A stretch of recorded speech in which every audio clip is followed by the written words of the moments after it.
Hey everyone, I'm Adam Cohen and you're watching Adam Cohen Today. We will be discussing real estate, hard money lending, the art of the deal, and how to be a successful real estate entrepreneur. There are two types of people in life. There are hustlers and workers. The hustlers never work and the workers never hustle. I've been doing this for 25 years. I have seen and done it all. Watch my show and become a real estate rock star. Thank you for watching. Hi, I'm Tiffany, and I'm in beautiful downtown Los Angeles with Adam again today. And we're going to be discussing how to kind of manage the new environment that we're in. With everything going on with the pandemic, the COVID closures, there's definitely a new landscape, I would say, of business happening. And I'd love to kind of pick Adam's brain and find out a little bit more. So my first question that we're going to start talking about today is, if you have a new business and you are in this environment of a pandemic, how do you navigate things? What would be your first, advice that you would give somebody?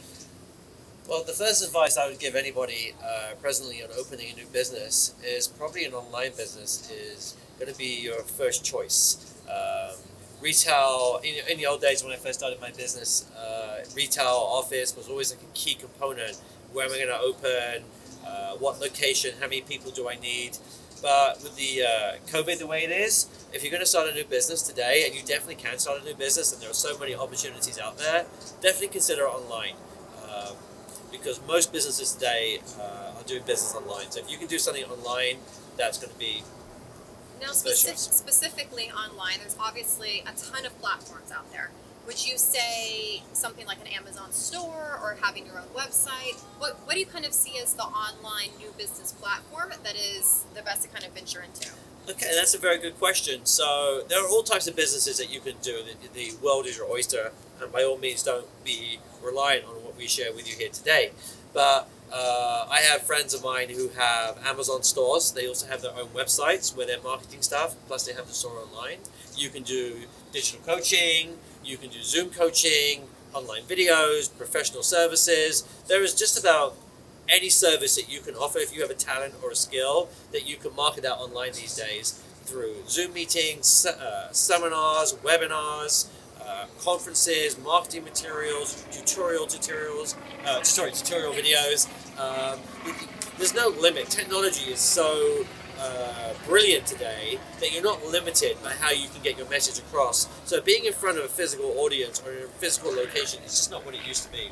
So it seems like basically any sort of service, talent, anything that you have, you can transition into an online platform of some sort, right? That's the world we live in today, unfortunately. COVID has changed. It's brought about a new norm. So trying to start a new business where you're going to get in front of a crowd of people obviously is not going to be successful. Trying to get a new business where you're trying to get a crowd of people into a retail location isn't going to be successful. Trying to get a number of people into an office location isn't going to be successful. But you can reach your audience. You can reach people who want to work from home. So try to navigate new business ideas around working from home, growing a team who can have a home base or live close by that you can meet them as we are in an outside environment. And how you could get that message across digitally while still making it a profitable enterprise. If you say you have an actual brick and mortar store and you've been previously obviously operating out of a physical store, how do you then look at your business and assess what can then go online?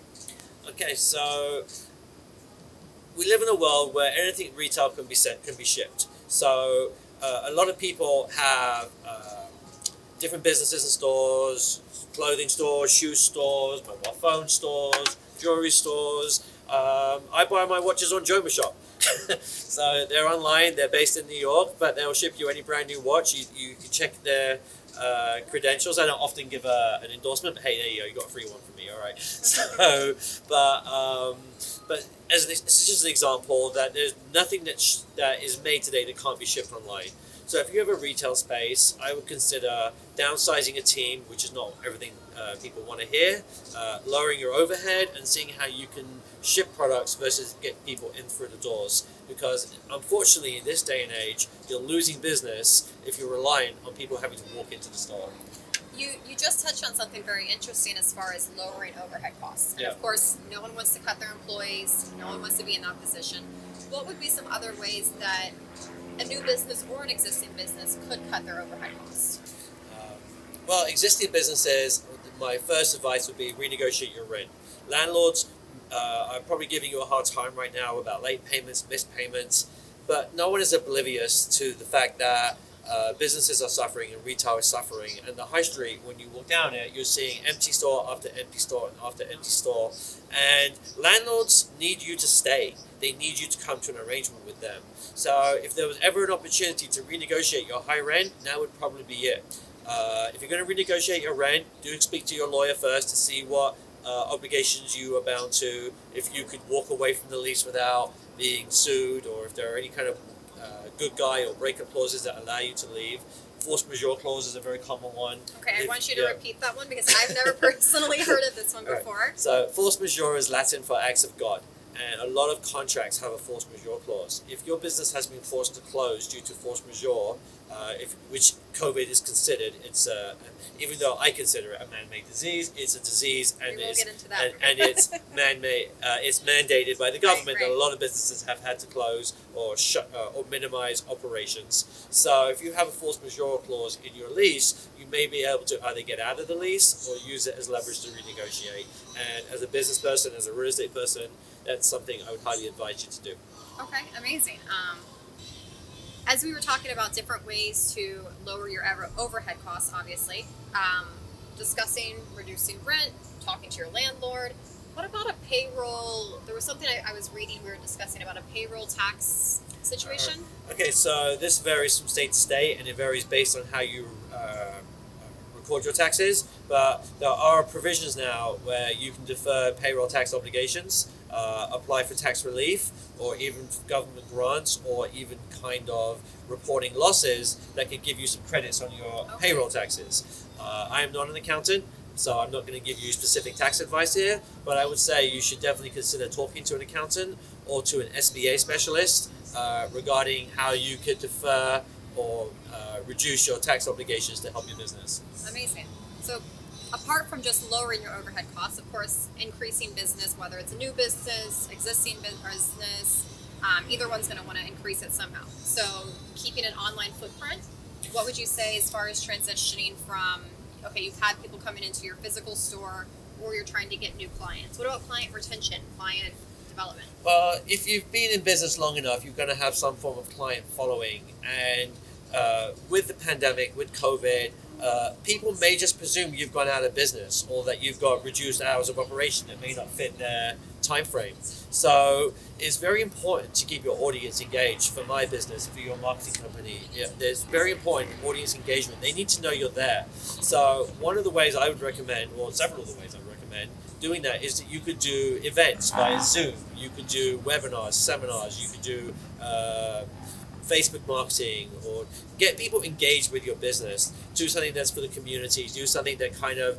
caters to people's needs. You could create bundle options so people might buy.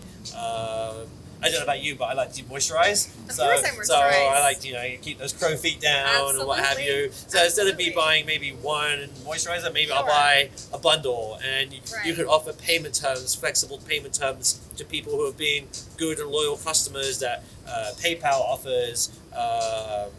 Automated payments, so someone can set up for 12 months automated payments. You can do that all through PayPal now. So you can offer credit terms to people who might want to buy from you but held back, thinking they couldn't afford it right now. Right. All these things are ways to keep your client engaged with you and to keep them doing business with you. Because the more you're interacting with your audience, the more you're interacting with your consumer, the more you'll maintain their interest level and their business.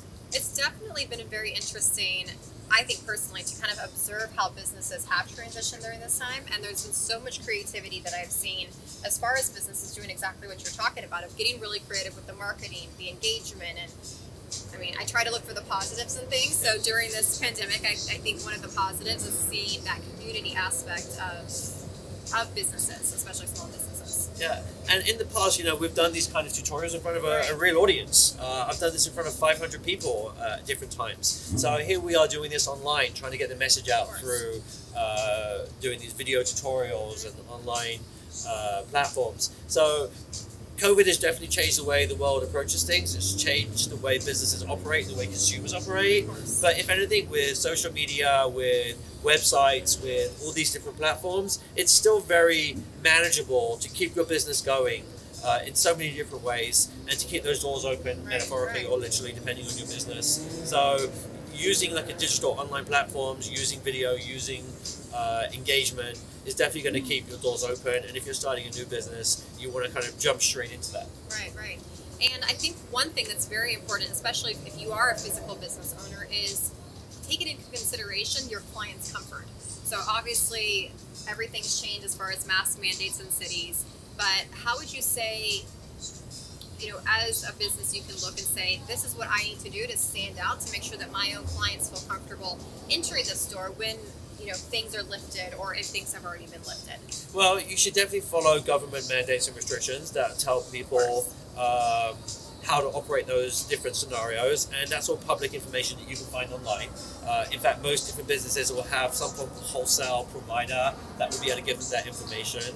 And then again, you have to let your customers know that just so they feel comfortable that all employees will wear a mask, that all employees will wear gloves, that you've come up with easy in and easy out, so that clients can feel that they're going to come to your store and be safe.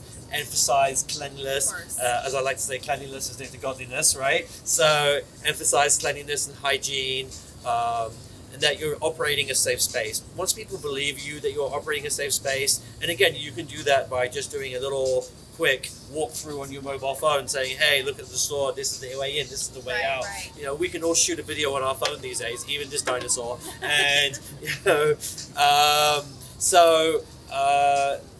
and again, clients don't expect everything to be high production, high budget, as far as creating these little marketing videos and creating these comforts. Like, it's become so acceptable now. Even newscasters are shooting stuff on their iPhones and submitting it. So don't worry about having to go high cost, high production, big editing team.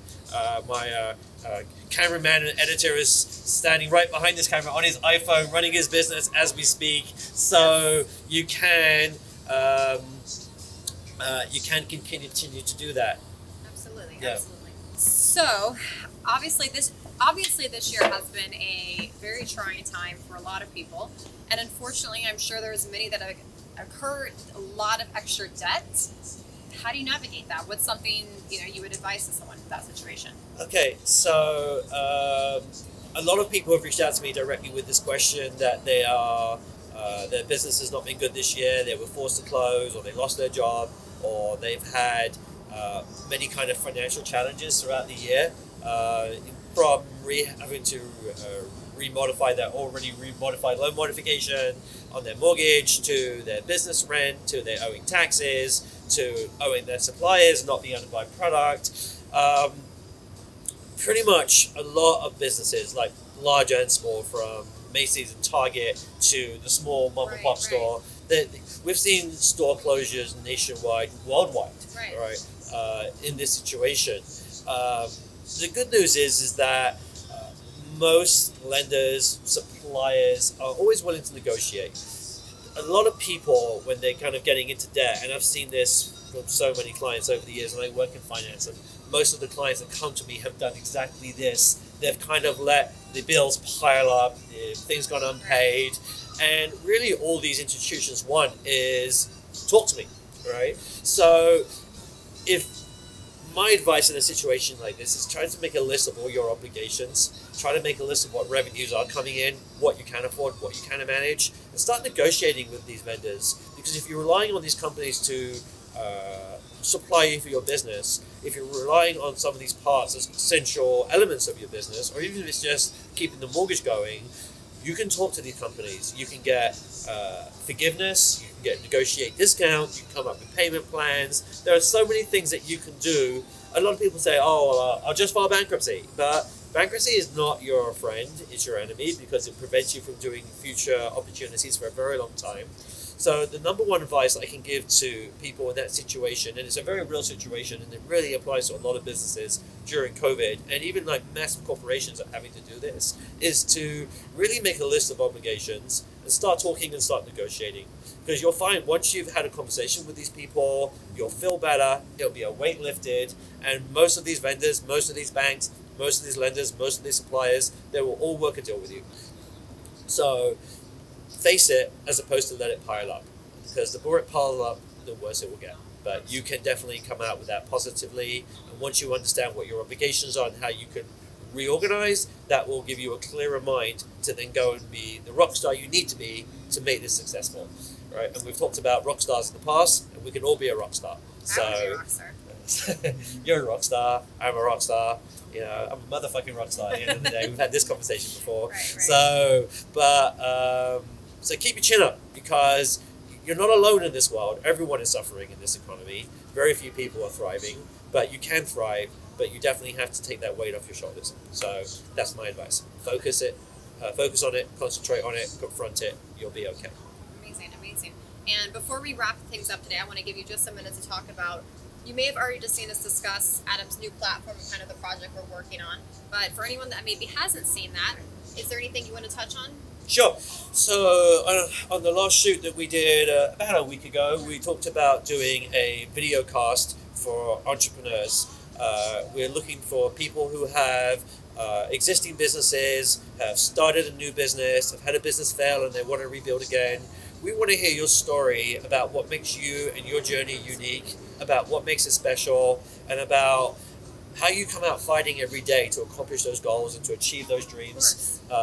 I've had my story, which has been documented a few times on my page, but we want to hear your story. We want to encourage people and motivate and inspire people back into the world of business, because the world of business continues every day, and we would love to help motivate you from hearing not just our story, but from the story of so many of our friends and followers and their story. So please, if you have a story you'd like to share, please contact us directly by clicking on the links attached to this video.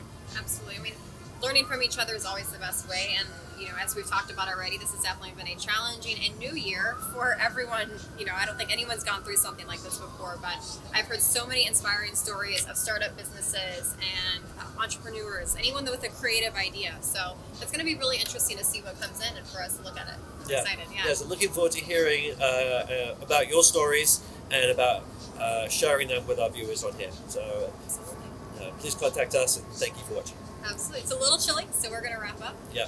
We'll see you guys later. See you again. Bye.